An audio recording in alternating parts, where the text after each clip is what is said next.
বিচারের আওতায় নিয়ে আসার জন্য কর্মসূচি পালন করেছি।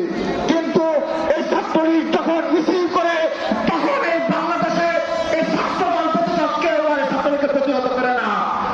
এখন পর্যন্ত বাংলাদেশে যতগুলো ছাত্রলীগের মিছিলটা প্রতিহত হয়েছে সবগুলো মিছিল প্রতিহত করেছে বাংলাদেশ জাতীয় ছাত্রদল।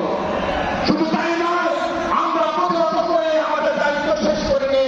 ছাত্রদলের নেতা কর্মীরা এই ছাত্রলীগের সন্ত্রাসীদের মিছিল থেকে তাদেরকে ধরতে পেরেছে, তাদেরকে পুলিশের সুপর্দ করেছে আমাদের নির্দেশনা অনুযায়ী।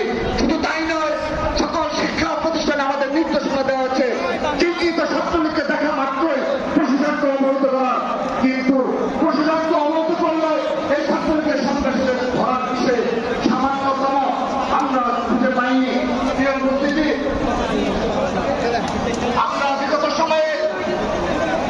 বিগত সময়ে এই আওয়ামী লীগের বিষয়ে আমরা বারবার অনুরোধ জানিয়েছি বিচারের আওতায় নিয়ে আসার জন্য। কিন্তু আমরা দেখেছি এই আওয়ামী লীগের সন্ত্রাসীদের শীর্ষ নেতৃত্ব যারা এখন পর্যন্ত কারাগারে রয়েছে, আমরা জানতে পেরেছি তারা আইসি জীবন যাপন করছে। আমরা জানতে পেরেছি তারা কারাগারে মোবাইল ব্যবহার করতে পারছে, ইন্টারনেট ব্যবহার করতে পারছে। সেহেতু আমি এই ইন্টারনেট সরকারের এই আওয়ামী লীগকে বিচার প্রক্রিয়ায় নিয়ে আসার জন্য সন্দেহ পোষণ করছি। তাদের আদৌ সদিচ্ছা রয়েছে কিনা তাদের বিষয়ে আমার যথেষ্ট সন্দেহ রয়েছে। প্রিয় উপস্থিতি, যারা খুনি হাসিনার আমলে একদিনও রাজপথে প্রকাশ্যে মিছিল করতে পারেনি তারা ছাত্রলীগের সাহসের গল্প শোনাতে চায়।